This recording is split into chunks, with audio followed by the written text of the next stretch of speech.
My earliest memory was my father bringing me down in my mother's basement, putting up his hands and teaching me how to throw jabs and punches. It was there that he gave me those 3 words: be a man. Stop with the tears, stop with the emotions. If you're gonna be a man in this world, you better learn how to dominate and control people and circumstances. That was the source of tremendous shame. I left that room with tears coming down my eyes, just feeling I wasn't quite man enough. Football became a tremendous place to hide. You can hide inside that helmet, you can hide behind the roar of the crowd. You get to project this facade, this persona, the epitome of what it means to be a man in this culture. I thought if I could manifest this hyper-masculinity, well, somehow that would validate who and what I was. Certainly my father would respect that, to see how powerful, how strong, how tough I was, then give me the love and attention that I desperately wanted. I'd ask every man to think about what age they were, what was the context when someone told you to be a man. That's one of the most destructive phrases in this culture, I believe. Stop crying. Don't cry. Stop with the emotions. Pick yourself up. Don't be a chump. Don't be a pussy. Don't let nobody disrespect you. Be cool and be kind of a dick. Always keep your mouth shut. Nobody likes a tattletale. What a fag. You little bitch. Don't let your woman run your life. Bros come before hoes. Get laid. Be a man. Be a man. Grow some balls. So man up. Man up. Man up. Man up. Man up. Grow some fucking balls. Act like a man. Be a man. Yet again, another teen has taken his own life after being bullied for years. The details of the gang rape that took place outside a high school homecoming dance are horrifying. 3 teens confessed to shooting an Australian man for, quote, the fun of it. 13 people were charged in the beating death of a Florida A&M drum major, the result of a banned initiation ritual. A student was found dead, alcohol 5 times the legal limit in his system. He killed his girlfriend and then shot himself. Over 20 little children dead. He also shot his mother. The shooting was apparently premeditated. 1 gunman, and he is among the dead. 315 and 314 for a shooting at Century Theaters. Somebody's shooting in the auditorium.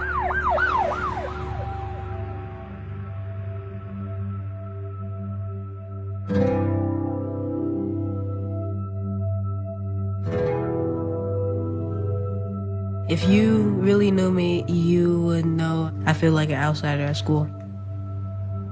When I'm having a bad day, sometimes it's hard to talk to somebody about it. If you really knew me, you would know that when I'm sad, I really don't say anything about it. I used to hide emotions. Like, when I'm sad, I wouldn't tell anybody. And when I'm mad, I wouldn't tell. For a long time, I didn't have any friends, so I didn't have anyone to talk to. We don't really talk about feelings or nothing in our house. If you really knew me, you know that sometimes I feel like I can't be myself.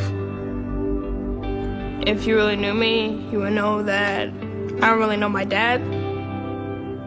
If you really knew me, you would know that my dad, he in jail, and I don't think I ever seen him out of jail. Around 5th grade, my mother passed away. Most people don't know that about me. If you really knew me, you would know that my mom and dad fought over me. My parents went through a little phase where they told us they were gonna get a divorce. I just needed someone to talk to about it. My mom didn't have no good boyfriends. We were abused. I felt like just giving up on life. I got bullied in 6th grade. I felt like an outcast. I felt alone for a long time.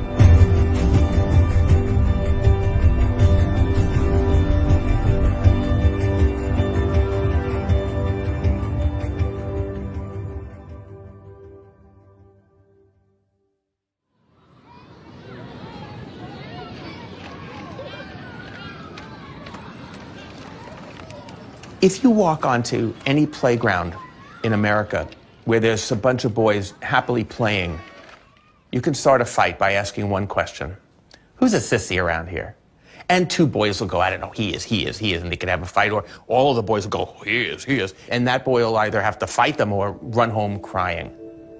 That idea of being seen as weak, as a sissy in the eyes of other guys, starts in our earliest moments of boyhood.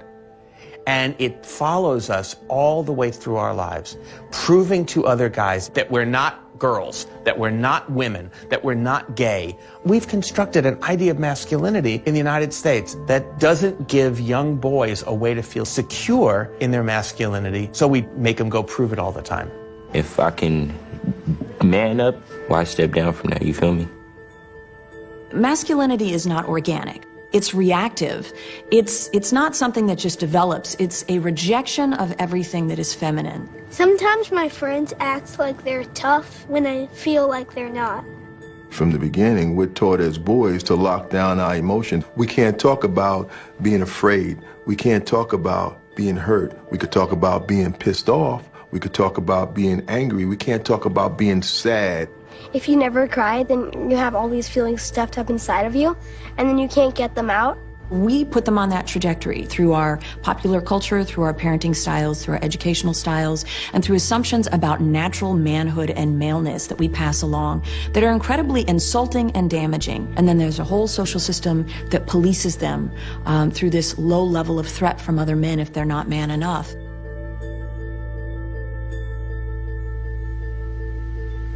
Today we're going to get into how we learned masculinity as children, where we learned it from, who taught it to us. And I'm just going to ask some of you guys to shout out the ideas that you had on it from your childhood. In my household, we don't cry. Showing emotion is like you're weak. If you hurt, just hold it in. No tattletailing.